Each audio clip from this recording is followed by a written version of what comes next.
पूरे न हो पाए। लेकिन पहली बार ऐसा हो रहा है कि जिन जिन मुल्कों में वो जाते हैं उनमें उनके जाने के बाद उनके जो सबसे अजीज उद्योगपति दोस्त हैं उनको ठेके मिलते हैं। चाहे कोई भी मुल्क हो, वहां उनके सबसे अजीज उद्योगपति दोस्तों को ठेके मिलते हैं, जमीन सस्ती में मिलती है, उनको खदानें मिलती है और उनको वहां पर उद्योग लगाने की रियायत मिलती है। इसके पहले ऐसा कभी नहीं हुआ। हमारे देश के पहले प्रधानमंत्री दुनिया भर में आजादी का संघर्ष करने वाले छोटे छोटे मुल्कों के नेतृत्व करते थे, वहां जाते थे, उस वक्त की दोनों महाशक्तियों को ललकारते थे, लेकिन कभी अपने मित्रों के लिए, अपने दोस्तों के लिए कोई लाभ का सौदा करने के लिए नहीं जाते थे। आज हमारे मुल्क में एक ऐसी परिस्थिति है, सोचकर बहुत डर लगता है। हमें जैसा हिंदुस्तान मिला वैसा हिंदुस्तान हमारे बच्चों, हमारे आने वाली पीढ़ियों को मिलेगा या नहीं। हम सब एक दूसरे को प्यार से मुआवजा पिलाते थे, अब ये बात होती है कि मुआवजा मत पियो। अब ये बात होती है कि कुंभ के मेले में हमारे अल्पसंख्यक भाई, हमारे अल्पसंख्यक बहनें वहां पर दुकान नहीं लगा सकती, जबकि ये नया मुल्क है जहां पर रसखान भगवान कृष्ण पर कविता कहते हैं, जहां बिस्मिल्लाह खान साहब गंगा जी की आराधना करते, उनकी आरती करते थे।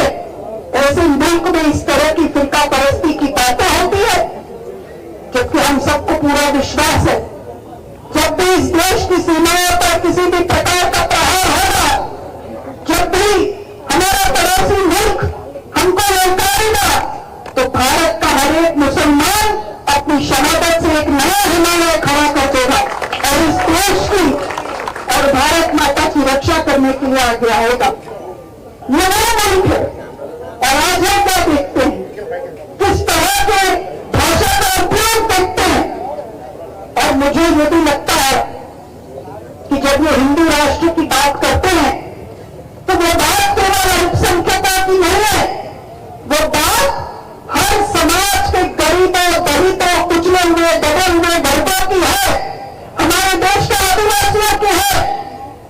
हिंदू राष्ट्र की मानसिकता क्या होगी, हिंदू राष्ट्र का मानचित्र जो ये खड़ा करना चाहते हैं वो मानचित्र क्या होगा, वो इस बात से समझ में आता है कि जब ये कहा जाता है कि धारावी में रहने वाले, झुग्गी झोपड़ी में रहने वाले लोगों को अब डंपिंग ग्राउंड में डाल दिया जाएगा, यानी कि पूरे कचरे जहां पर फेंके जाते हैं वहां डाला जाएगा। यह होगा हिंदू राष्ट्र। फिर यह नहीं देखा जाएगा कि वो हिंदू है, मुसलमान है, ईसाई है, सिख है, जैन है, बौद्ध है, कौन है। जो भी गरीब होगा उसका मुस्तकबिल ये होगा कि वो कचरे के दान में फेंक दिया जाएगा। ये इनका हिंदू राष्ट्र है, ये इनकी असली उनकी फितरत है, उनका असली चेहरा है।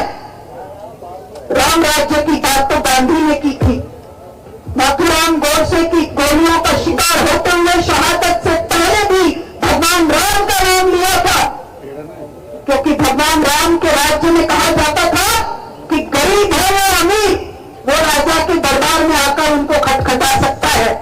वहां पर कभी कोई ताले नहीं लगाते थे।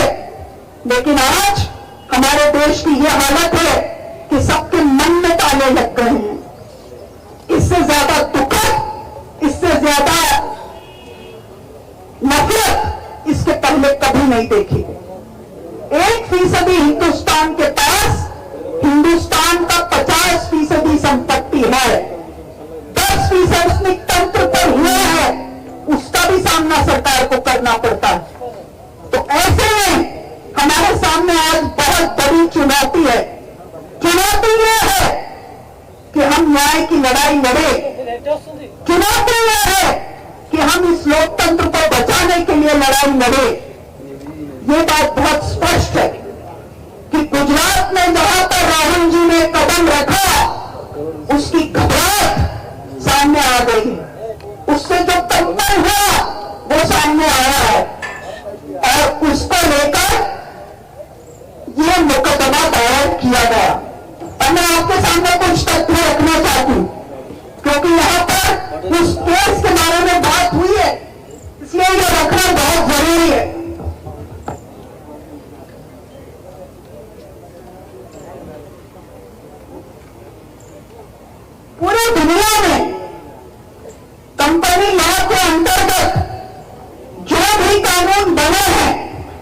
उसमें से ये तय बात है कि जब तक एक कंपनी नहीं चलती, बंद होने की कगार पर पहुंचती है, तो एक दूसरी कंपनी बनाकर इसके रूम को उसमें स्थानांतरित किया जा सकता है।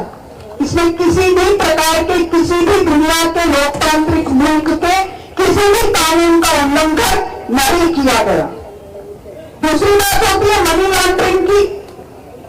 तो जब करीब पैसे का आदान प्रदान ही नहीं हुआ तो लॉन्ड्रिंग का मामला कहां से आ गया?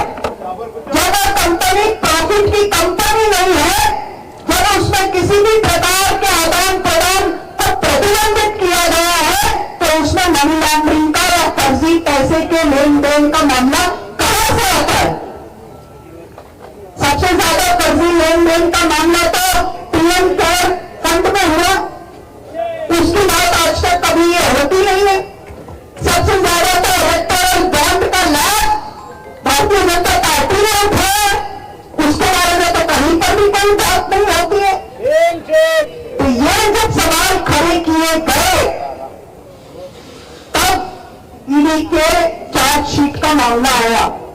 इसके पहले जब भी दिल्ली में इस तरह के प्रकरण की बात आई, हजारों की संख्या में कांग्रेस के कार्यकर्ताओं ने आगे बढ़कर गिरफ्तारियां दी हैं। एक बार का मुझे याद है कि मैं और मेरे साथ बहुत सारी महिलाएं एक बस में लेकर जाए गए। उन महिलाओं में से किसी को इसके पहले कभी हमने एआईसीसी में कोई पदाधिकारी के तौर पर नहीं देखा, लेकिन जिस बहादुरी के साथ हमारी बहनों ने आकर उस दिन मोर्चे को संभाला, ये कोई लाए हुए लोग नहीं थे। अपने मन से, अपने नेता के प्रति समर्पण से आगे आए हुए लोग हैं। और हम सबके सामने ये परीक्षा की घड़ी है। जैसे कहते हैं ना, जब एक की बारी आई, हमने खामोशी कर ली, तो हमें अगली बारी याद रखना चाहिए कि हमारी आएगी। और ये केवल सोनिया जी और राहुल जी के ऊपर प्रहार नहीं है। आपके अपने प्रांत में आने वाली 25 और 26 को दुनिया भर के प्रगतिशील दलों का राष्ट्रीय अंतर्राष्ट्रीय सम्मेलन होने जा रहा है।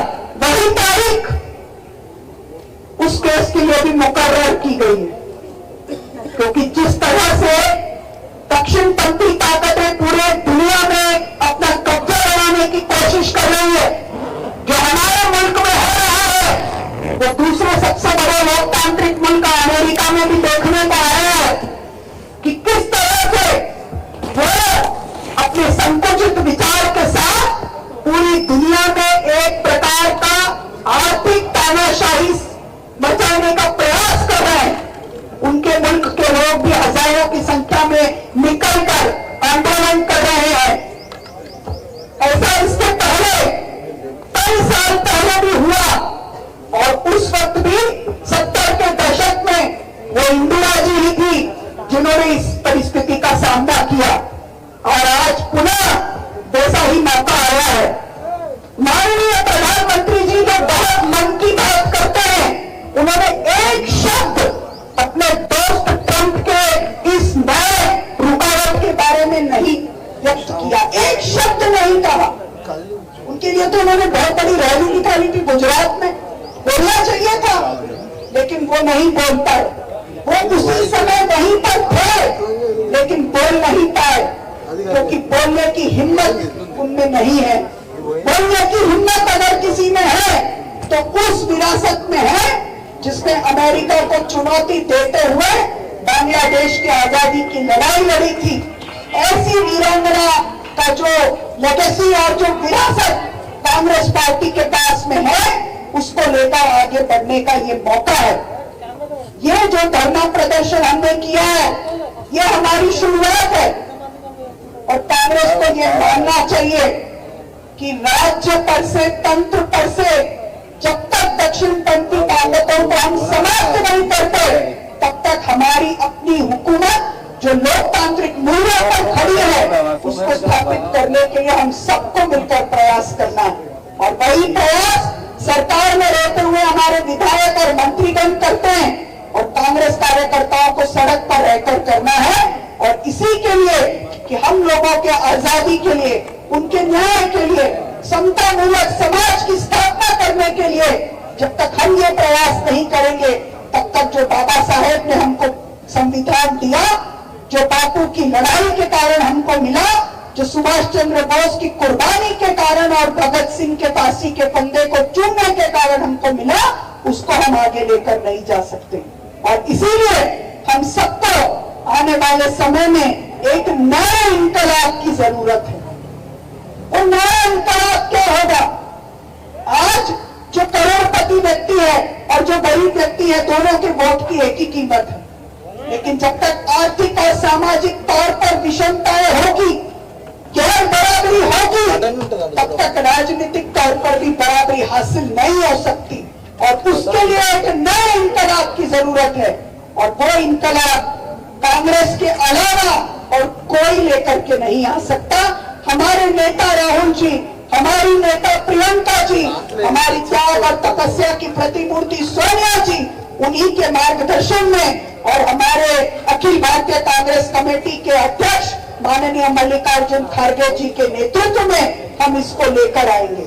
और हम सबको विश्वास है कि तेलंगाना राज्य के हमारे युवा मुख्यमंत्री माननीय रेवंत रेड्डी जी, जो सामाजिक न्याय का बिगुल बजा चुके हैं, और पूरी कैबिनेट के साथ मिलकर हमारे प्रदेश कांग्रेस कमेटी अध्यक्ष माननीय महेश गौड़ जी के नेतृत्व में हम एक नई इबारत लिखेंगे और एक नए इनकलाब को अंजाम देने का प्रयास करेंगे। तेलंगाना की धरती आंदोलनों की धरती रही है।